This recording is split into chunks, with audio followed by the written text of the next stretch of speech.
So, as I introduced myself in the first half, I am Dr. Soumen Pal. I am scientist in the division of computer applications, and in this particular lecture I will be covering the basics on R software and R Studio. Okay. So, before starting the lecture, may I ask you that if anybody is using R or already have used R? 1, 2, 3, okay, 4. Okay, so few of you are already aware of this R software, right? So that is good. So I want to make it interactive, this particular session. Now, first of all, why we use R? Means in this particular training program we are talking about the open source software, right? Means those softwares, those are available freely online. You can download it, install it, and then you can use it, right? So R is one such kind of software that is freely available, that is open source software, and you can use it after downloading it freely. Okay.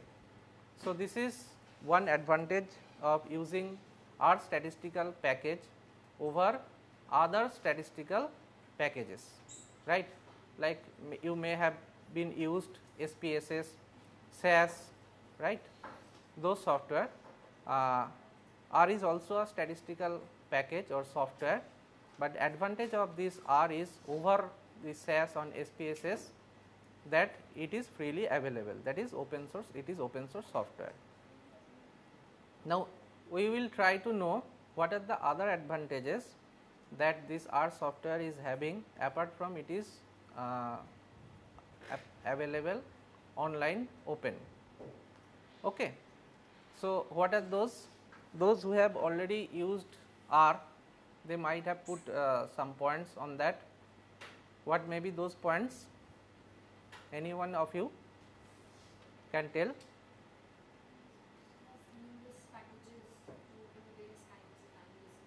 Yes. So, as we know that R is very popular nowadays because of researchers prefer this R software. Why? Because lot of packages, those are available in R software. That means what? That say you are doing something your own, okay, research, then you want to publish your research in the programming part, okay, to globally. So in that case R can help you. How? That you make your own package and make it available to others, and obviously those will be available to others freely. Okay. So in this way there are a lot of packages, means thousands of packages in R software, those are freely available and you can use those software for your own purpose, right. So that is another reason why R is so popular, and it is one of the advantages that R is having over other software. Okay. Means in case of other software, suppose a new feature has been introduced. So what you have to do? You have to say buy that one, or what you have to do? You have to say that come as a patch or something like that. So again you have to communicate with that particular company for that update, okay, or you have to get the updated version of that after some period that some versions have released. So to be updated you have to get the new licenses for the advanced version of that software. Okay.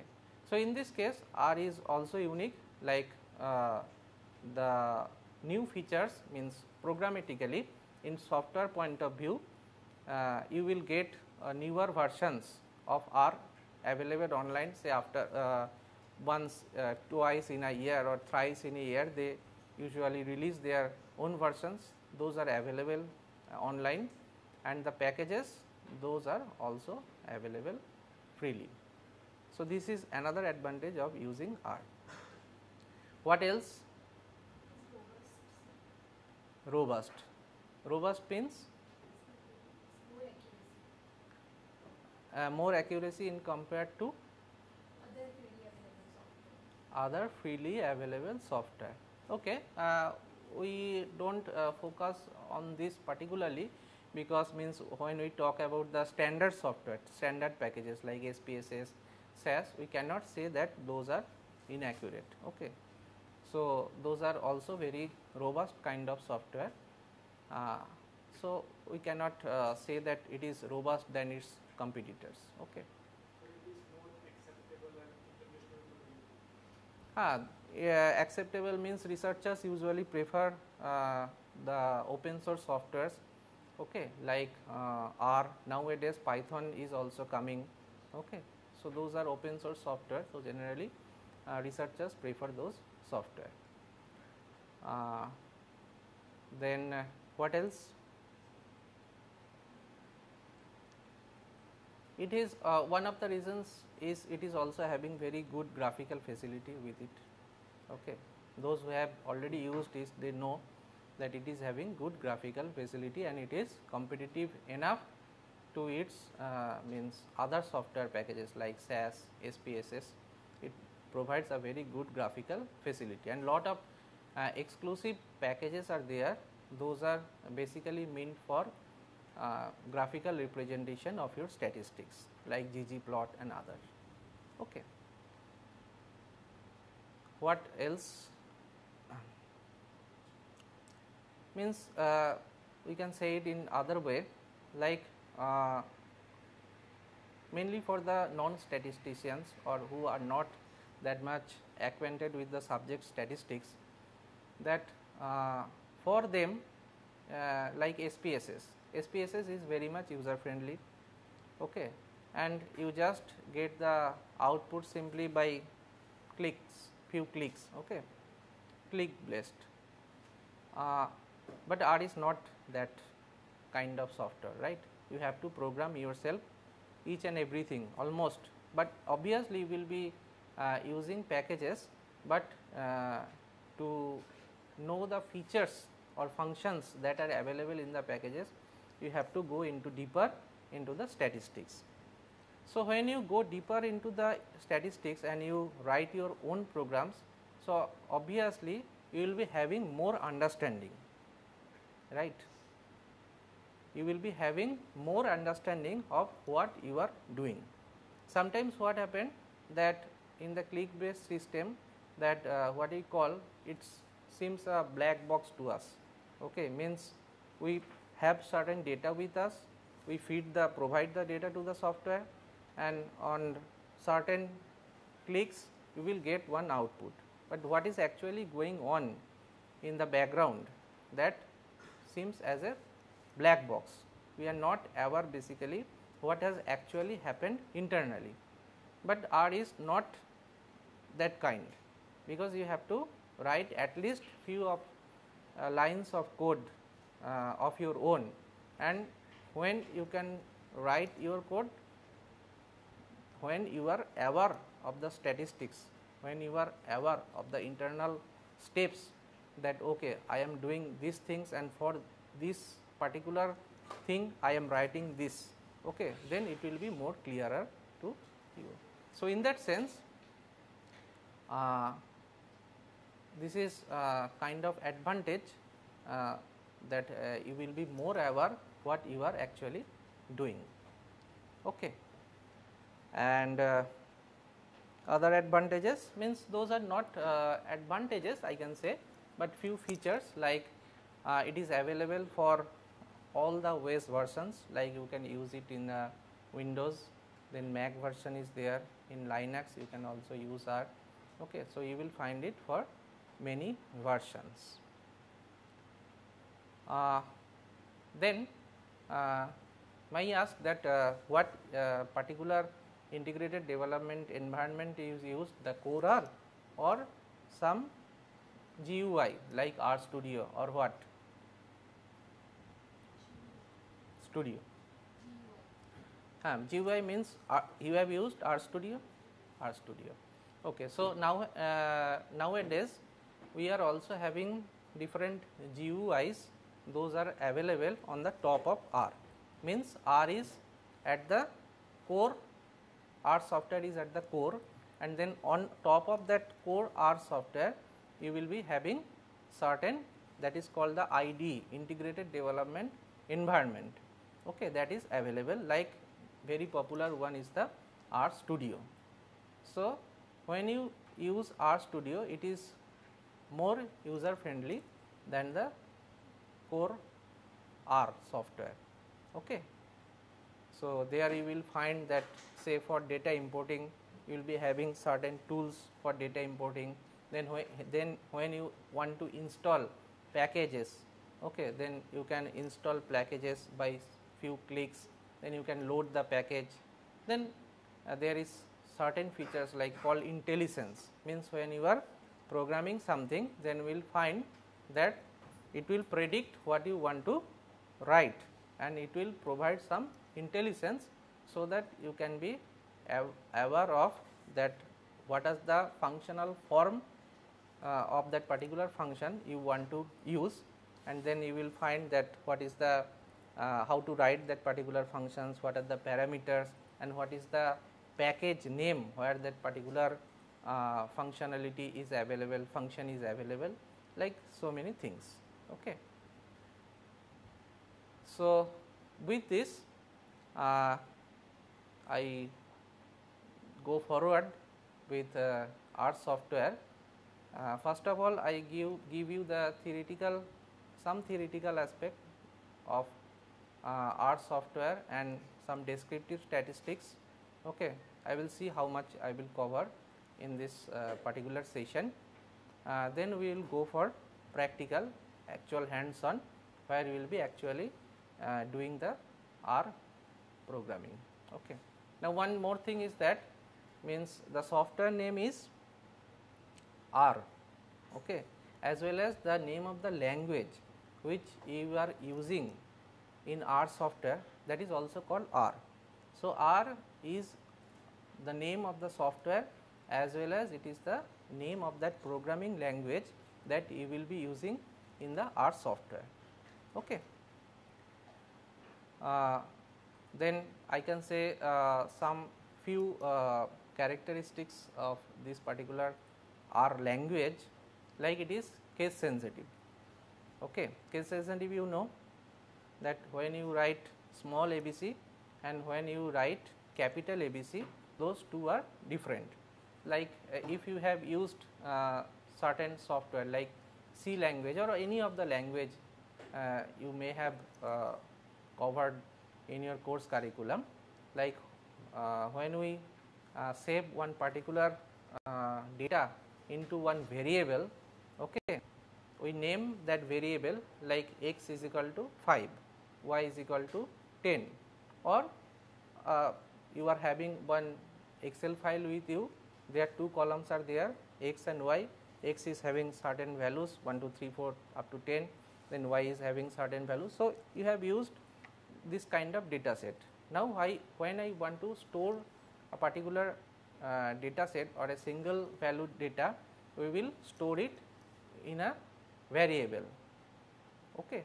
So, that variable name, as I mentioned, like x, y, z, a, b, c. So, when you write small a is equal to 5 and when you write capital A is equal to 5, those two will be different. Okay.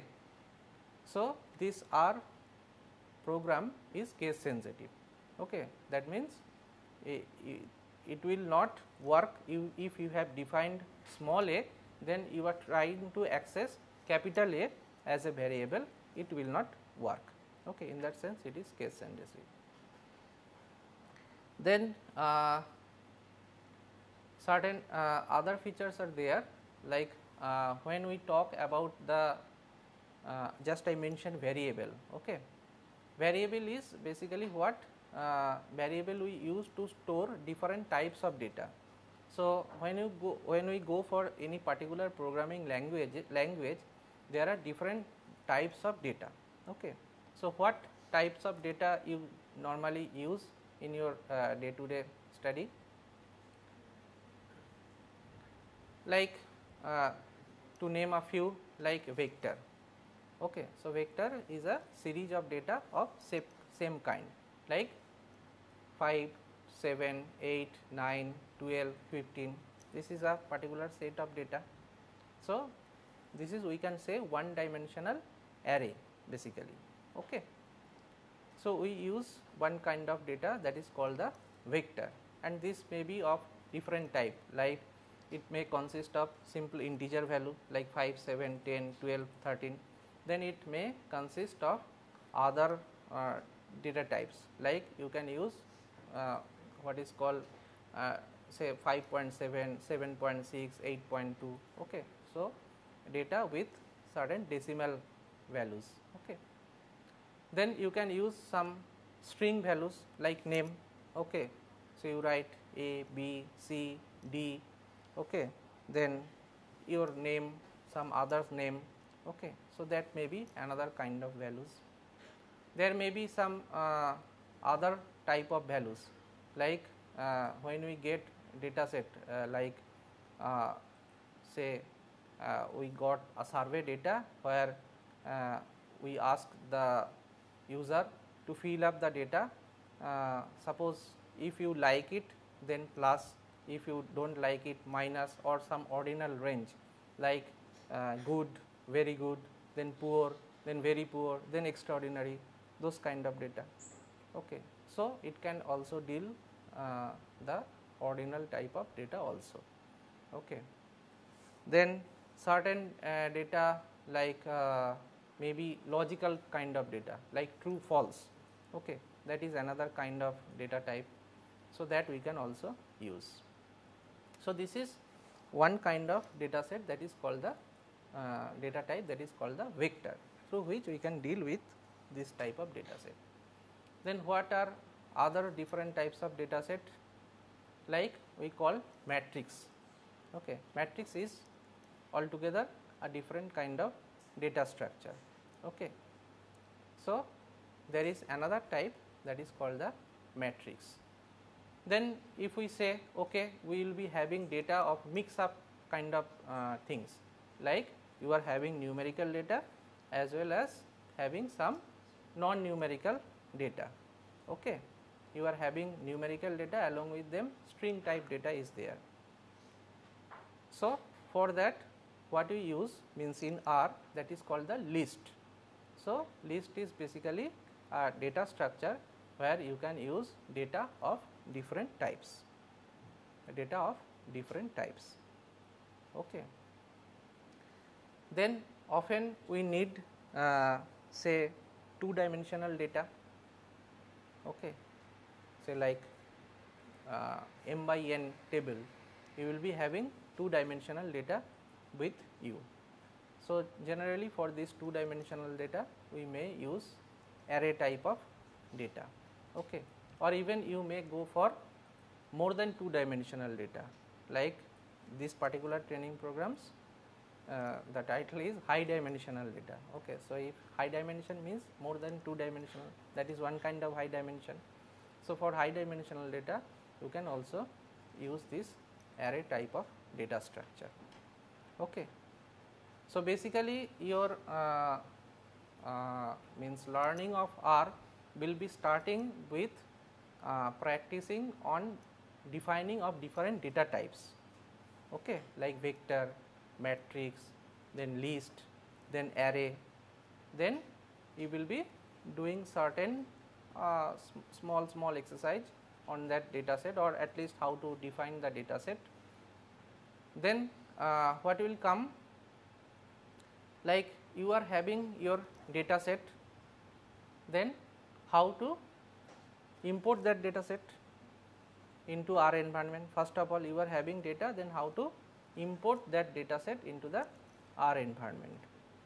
So, there are different types of data set that are supported in R, like the simplest data type is .txt, tab delimited data. Okay. You are having a simple means your data in a notepad and with extension .txt. So, you can import that particular data type into our environment. Then mostly we use what kind of file, Excel file. Okay. So, Excel file can also be imported into R, but for that you need certain R package. Okay. Excel data is not directly, cannot be directly imported into the R environment. Before that you need to install certain R package, but also that is very much easy when you will be using the R Studio. Then what other kind of data set you may having? You may having say comma separated value data set, that is called the CSV. So, you may be having file with .csv extension, that data set is also can be imported into the R environment easily. Okay. Okay. Then now suppose you have imported the data set. Now, when you will be importing the data into the R environment, it will be having a special data structure which is supported by R, that is called data frame. Data frame. So, you will be importing your data set into R environment as one particular data frame. Okay. You name it anything like data 1, data 1 2, data something. Okay. So, that will be imported into the form of data frame. So, data frame is having certain characteristics or properties by which we will be we can perform many operations on those data set. Okay. And obviously, as per your need, other type of data sets, data types are supported, like I mentioned array, list, matrix. So, it will be based on as per your need, but primarily when you will be importing the data, it will be stored as a data frame into the R environment. Then what next? Once you import the data into R and individual say variables are accessible, like in your data set the variables names are A, B, C or X, Y, Z. So, you can perform statistical operations on those data set, right. Like suppose you want to calculate the mean of one particular variable values. So, you will, for that what you will do? You will simply use certain functions of R. Now, in R there are certain functions, those are coming pre-installed with R. The simplest function or like mean, median, then standard deviation, variance, sum, range. Okay. So, you can use those simple functions, those come with the R installation, means those are available in the base package of R. We call it as the base package of R. Okay. Others are available in, that is called the CRAN, that is the Comprehensive R Archive Network, CRAN.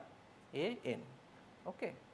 So, those are some specialized packages used for some specialized operation.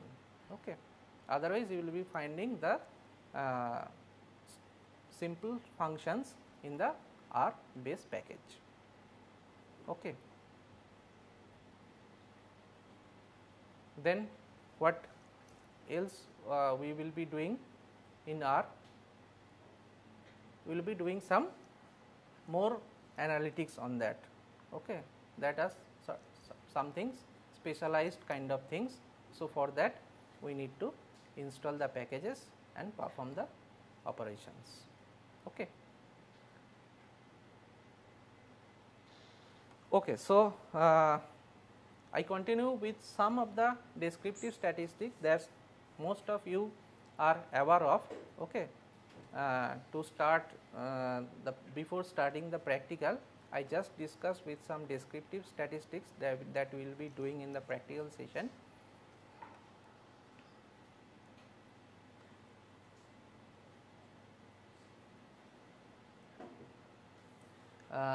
This R particular R name came from the uh, this from these two persons, right, Robert Gentleman and Ross Ihakaha. They are from University of Auckland, New Zealand. Okay, they started project on R in 1995. Okay, and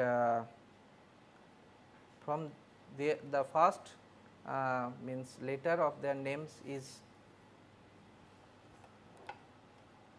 starts with R.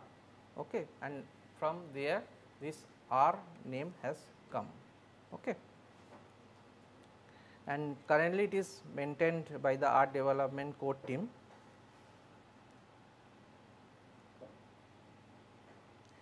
So, as I mentioned, there are a number of packages that comes with R installation, those are called standard and recommended packages.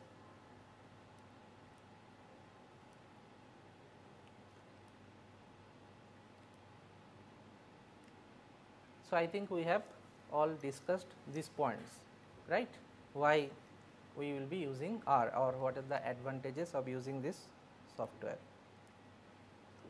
Okay. Now, where to get the R software? You will find this R available from this link, and there you will find different R versions for different OS. So, you will be choosing as per your OS. And when you will be downloading R, it will ask for mirror. Mirror is basically nothing but, suppose I have a software and I put it in many servers. Okay, so you can choose any server. So, that is called the mirror basically. So, you do not have to bother that, you select any of them, okay, and then it can be downloaded. So, this latest version of R is R 3.6.1. It was released on July 5, 2019. Okay. So, as I have mentioned, it is case sensitive and interpreted language. Interpreted language means what? It is interpreted line by line. Okay. Those who have already used it, you will find that it will be interpreted line by line, not all at a time. Then we have discussed data types, different data types like vectors, then matrices, then data frames, then lists. Okay.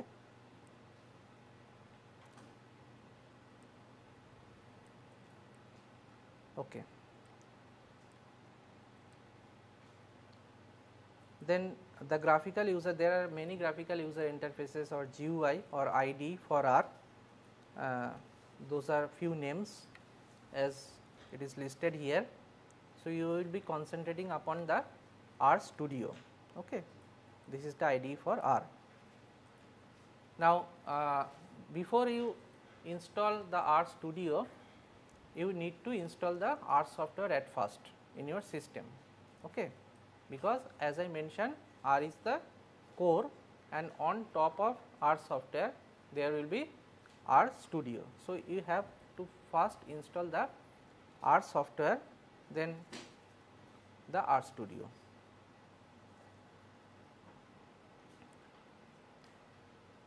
Okay. Now, I discuss in the meantime, I think R Studio is installed in all of the systems. So, you can open the R Studio. Okay.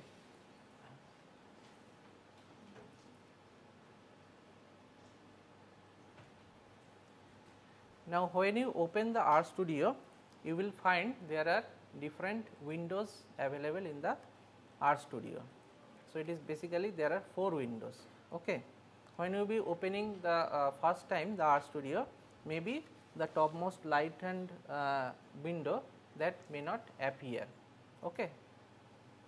But when you click on new file, then it will appear. So, what we do here, basically we write the R code or R script. Okay. In this left hand top window, we write the code. Then below this window there is R console, means what we will be writing above, it will come into the this particular window and it will also be executed. Okay. Like you have written suppose 2 plus 2 in the source window, and then you click on this run. Okay. So, what will happen that here you will be getting 2 plus 2 in the console and also the output as a 4, okay, as 4. So, this is the console window. Then the topmost right hand side window, you will find that there are basically two tabs, environment and history. Okay. So, in the environment basically whatever variables you will be working on, that will be available on the environment window. Okay.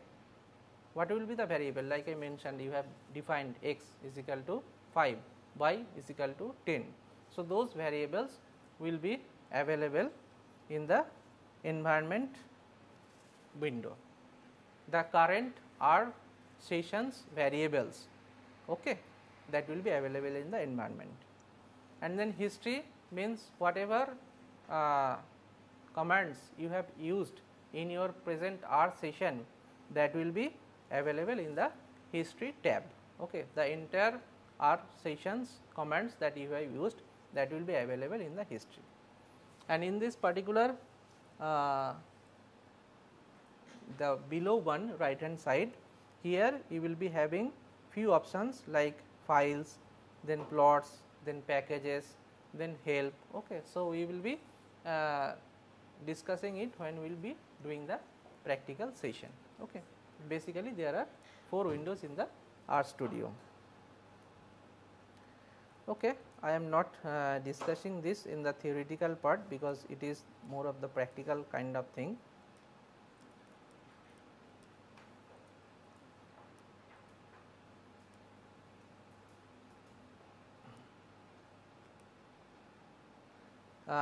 So, as I mentioned that those are some basic functions that comes with the our basic package with the installation pre-installed files of R. These particular functions come along with, so that you do not have to install any separate package to use these functions. These are the basic functions like absolute value, sum, then square root, logarithm, sine, cosine, means algebraic functions, then mean, max, okay. Then some statistical function like mean, range, median, standard deviation. So, those are already available, and you find that those functions name are almost synonymous with that particular function you will be working upon. Okay. Like mean, the name function name is also mean. Okay. Median, the function name is also median. Standard deviation, the function name is SD.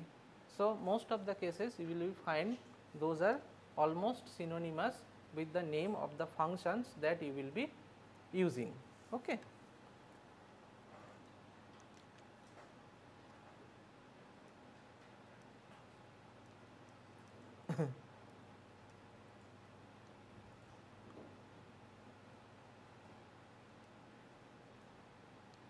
Okay, then we go for few statistics like mean, then standard deviation, variance, okay, then covariance, then skewness, kurtosis. Okay. So, I think most of you are aware of these statistics, but just quickly go through it. Like you are aware of the moments. Okay. There are two types of moments, one is raw moment, another is central moment. So, the kth central moment means or moment about the mean, that is described here by using this formula, and if it is the kth central moment, then that expression to the power k. Okay. This is the for sample, and the above one is for the population. So, these are called the central moments. Okay. Now, we know that the second central moment of a population, that is called the variance, means in case of k, if you write 2. So, we will be find this is the variance. So, this is the above one is the sample variance and this one for the population variance. For the sample we take n number of samples from population size capital M, right. So, that is sample variance and this is the population variance. Then standard deviation, this is what? This is the square root of the variance. Okay. Then covariance. Covariance is what? Covariance is basically means how two variables x and y in a data set are linearly related. We find by using the covariance statistic. Okay. So, what is the formula for sample covariance? Like x y, x is one variable and y is another variable. So, this is the formula depicted here. Similarly, if it is we will use the population covariance, the formula will be like this. Here mu x and mu y are the population mean. Skewness, skewness is what? Skewness is denoted by beta 1, it is mu 3 square by mu 2 cube, where mu 2 and mu 3 are the second and third central moments. By skewness, what do we measure? We measure the symmetry of a distribution, right. Means how in case of normal distribution you will find it in symmetry, okay. And apart from symmetry, what will happen? Either it will be positively skewed or negatively skewed, right.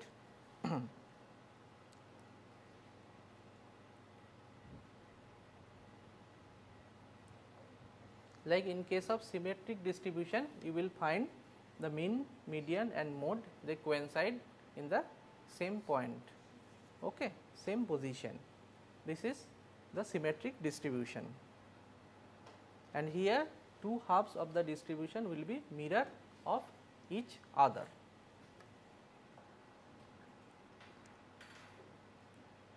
Now, in case of asymmetry, there will be two kind of asymmetry. One is positively skewed and another will be negatively skewed. So, what will happen in case of positively skewed distribution? You will see a long tail towards the right hand side, okay. That means your mean will be greater than the median and mode. So, why this kind of distribution arises? Suppose you take a simple example, like you are having a test, particular exam, where you will be given means question that is not easy standard, okay. Then what will happen? That few of you will be scoring high and most of you will be scoring low, okay. Then what will happen here? That you see here that the mass is accumulated towards the left side of the distribution. That means the low scores will be accumulated here, and few exceptions, 1 to means persons or student, they can perform better, those will be in the right hand side of the distribution. So, that is why the major observations will be accumulated in the this side of the distribution. So, that is why it is called positively skewed. Like you say distribution of income, okay, you will be find for most of the population the distribution of income will be lying between a certain range, that is not very high, but you will find 1 to Adani, Ambani, okay, they will be having higher wealth, that will be the exceptions and will be going into the right hand side of the distribution. So, that is why then you will find the positively skewed distribution for those kind of incomes of the population. Similarly, in case of negatively skewed distribution, the population mass is around the left hand side of your distribution, means at the left side you will be getting the long tail, and in the right hand side you will be having the sharp tail. Okay. So, if now you consider certain examples like an easy exam. Okay. So, there you will find that most of the students perform well and they will be having more marks. So, the marks will be shifting towards the greater side. Okay. Means most of you will be performing better and getting higher marks. So, that is why the marks will be accumulated at the right hand side, where a few marks that will be still not good, those will be remain in this left hand side. So, you will be getting a negatively skewed distribution. Like another example is retirement age. We know that most of the people will be retiring between say 58 to 60. So, what will happen that that particular retirement age will be moving towards the right, means if you plot the age here like 20, 30, 40, 50, 60, 70.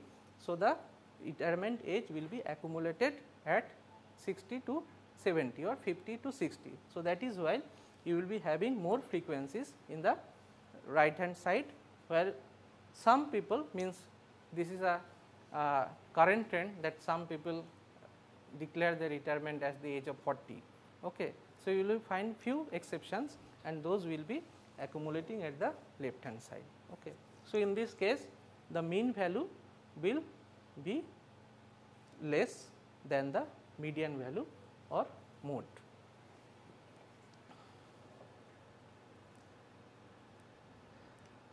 Okay.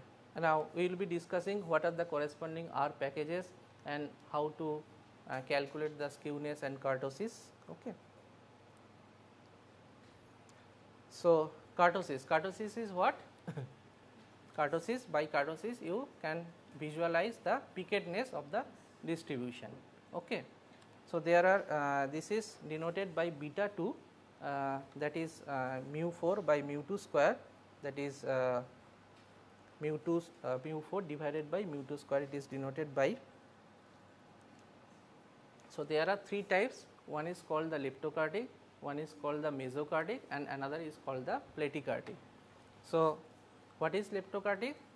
You will find high peak in case of leptokurtic, meso is the normal, means in case of normal distribution you will find the pickedness or kurtosis as mesokurtic, and platykurtic means most of the observations are accumulated in the, we can say, shoulders of the that particular distribution. Okay.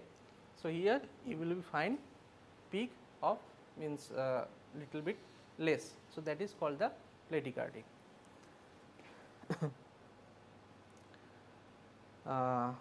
So, there are we know that when the excess kurtosis is exactly 3, or we can say the excess kurtosis is 0, means we take the normal kurtosis as 3, that means the excess kurtosis in case of kurtosis value 3, that will be 0, that is called the mesokurtic.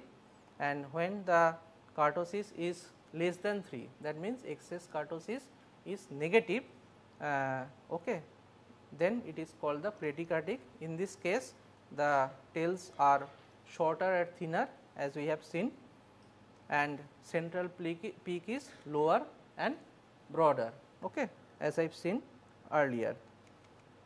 This is the platykurtic one, below one.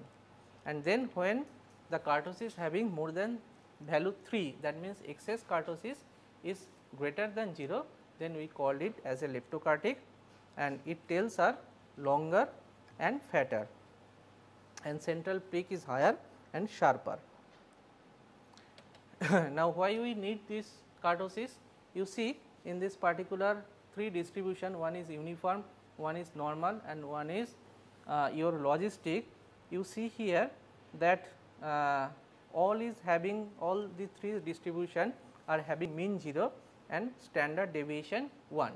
So, their skewness is 0, but you will see the difference in distribution of observation in terms of their pickedness. Like in uniform, you see here kurtosis is 1.8, that means your excess kurtosis will be what, 3 minus 1.8, that is 1.8 minus 3, that is minus 1.2. Okay. Then the next case, that is normal distribution, kurtosis 3, excess kurtosis is equal to 0, and in case of logistic you will find a high peak where your kurtosis is 4.2, that means your excess kurtosis is 4.2 minus 3, that is 1.2. So, if their skewness are same, the kurtosis may be different for different distributions. So, generally when we get a higher kurtosis of any distribution, we call it that there is possibility of outliers observation. Okay. You might have heard the terminology outlier, means those are very abrupt observations, okay, not as per with the other sample values from that distribution. Okay. Aberration is high, those are called the in those cases we will find the kurtosis higher. Okay. Okay. Now, the corresponding R package and the code we will be discussing. Now, I also go through by one or two measure of data distribution that can be depicted graphically. So, one of them is the box plot. So, you might have known that this particular box plot divides the data into 3 quartiles, and it represents what the minimum, then maximum, median, then first quartile and third quartile in the data set. Okay. And it is useful in comparing the distribution of data across data sets by drawing box plots for each of them.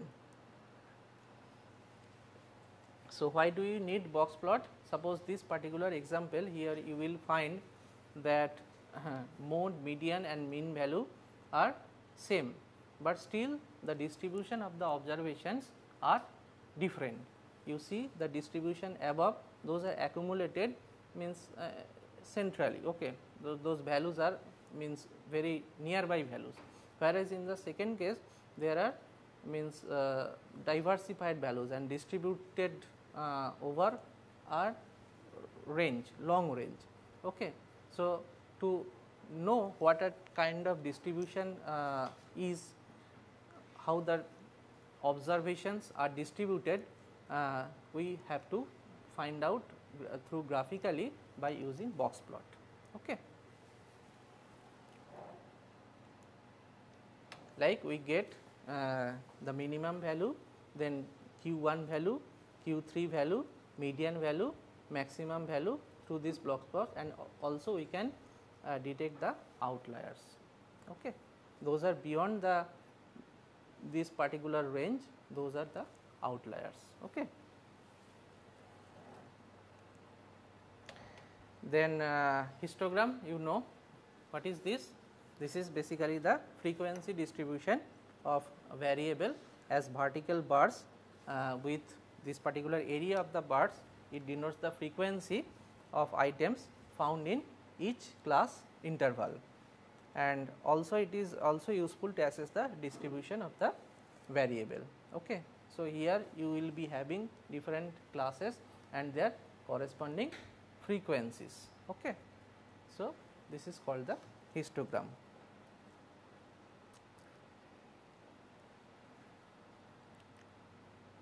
Okay. Then we this is another popular statistic, that is called the correlation. So, correlation is what? Basically correlation is the relationship or linear relationship between two variables, say x and y, how they are related to each other, that is called the correlation, and it varies from +1 to -1. +1 means they are having means positively associated, and one means they are negatively associated, means if one increases another one will be decreases, and in case of positive value means if one value increases then the other variable values will also be increased. Okay. So, we know that there are three types of correlation, one is parametric and other two are non-parametric, like Pearson correlation, it is the parametric one, and the Kendall rank correlation and Spearman correlation, these are non-parametric one. So, this is the for population we get this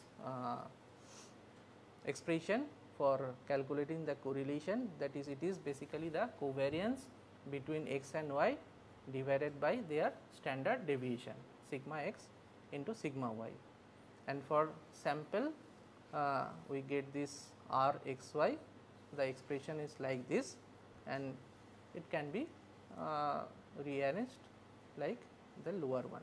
Okay. So, this is the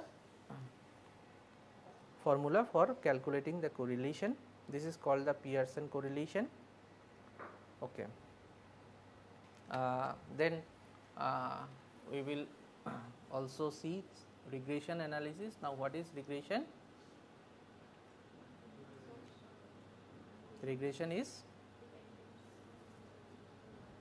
means through regression what we want to do, we are having certain independent variables, okay, and we are having one particular dependent variable. So, we want to predict the nature of the dependent variable through the independent variables. Okay. So, in those case, in that particular case we use this regression. So, as it mentioned, it is relation between two or more quantitative variables. One variable can be predicted from the other or others, means from one particular one independent variable or more than one independent variables. Okay. Now, it is having great use in social sciences, behavioral sciences and biological sciences, means in agriculture, in fisheries, you everywhere you will find the use of this regression. Okay. And there are two types of regression, one is linear regression and another is non-linear regression. So, linear regression means the parameters will appear linearly in the model, and in case of non-linear the parameters will appear non-linearly in the model. Okay.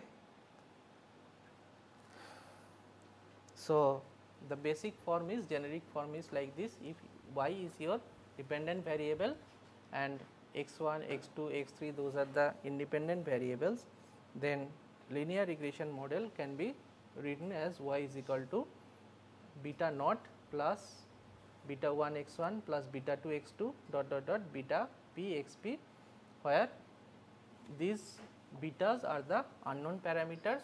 So, what we do by using the regression analysis, we estimate those parameters, unknown parameters, and this beta naught, it is called the intercept from. Okay, you know. So, we will see how to do the regression analysis using R. Okay, I think I will not discuss it right now.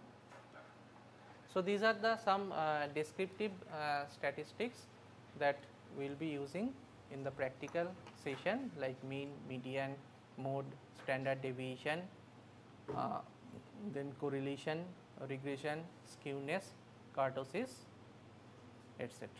Okay. So, anybody is having any question on R, means on R software, because for many of you this is a new one, I think. Okay. Obviously, you will be having more understanding when you do it practically, right? Okay. So, thank you.